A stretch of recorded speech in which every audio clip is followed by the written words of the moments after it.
So how did you like manage the school and your preparation?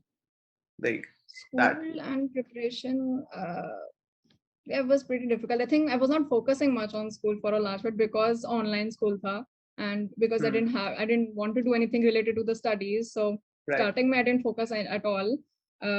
But then धीरे-धीरे जब exams आने लगे, then I took a break from design के Huh. preparation, and then I did the exams. So I didn't do a lot of stuff together. It was pretty difficult, as it is for most people.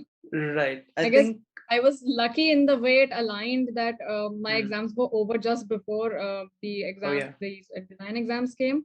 Yeah. So nothing was overlapping. Yeah. I feel like agar COVID nahi hota, then it would have definitely overlapped. I don't know how I would have done then. Hmm, So hmm, hmm, these hmm. circumstances helped a lot. Right. Right. No, I think even focusing on design entrance exams and having that focus is also, the clarity is also a big Hmm. asset, when you're preparing for